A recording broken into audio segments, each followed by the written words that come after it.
नांदेडमध्ये मोठा अपघात घडलाय। महिला मजुरांना घेऊन जाणारा एक ट्रॅक्टर विहिरीत कोसळला। या दुर्दैवी घटनेमध्ये तब्बल 8 जणांचा मृत्यू झालाय। या घटनेमुळे परिसरात हळहळ व्यक्त होतीये। समोर आलेल्या माहितीनुसार नांदेड परिसरातील आलेगावमधील कांचन नगर या ठिकाणी हा अपघात घडलाय। हिंगोली जिल्ह्यातील काही महिला मजुरांना घेऊन हे ट्रॅक्टर जात असताना हा अपघात घडलाय। या महिला हळद काढणीसाठी जात होत्या। याच दरम्यान लेगावमधील कांचन नगर या ठिकाणी असलेल्या एका विहिरीमध्ये हा ट्रॅक्टर कोसळला। चालकांना विहिरीचा अंदाज न आल्यानं हा अपघात झाला असावा असा अंदाज व्यक्त करण्यात येतोय। ज्या विहिरीत हा ट्रॅक्टर कोसळला त्या विहिरीत पाणी होतं। पाण्यात बुडून 8 जणांचा मृत्यू झालाय। या अपघातामुळे मृत महिलांच्या कुटुंबियांवर दुःखाचा डोंगर कोसळलाय।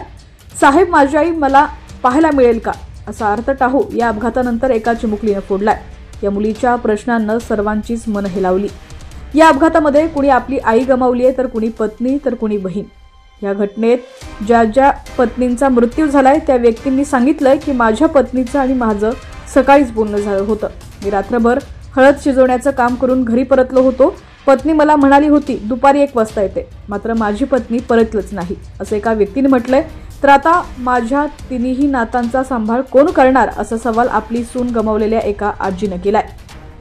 तर दुसरीकडे मला डॉक्टर बनून माझ्या आईला खुश करायचं होतं। माझी आई मला नेहमी म्हणायची चांगलं राहावं। तिचा 150 रुपयांसाठी बळी गेलाय।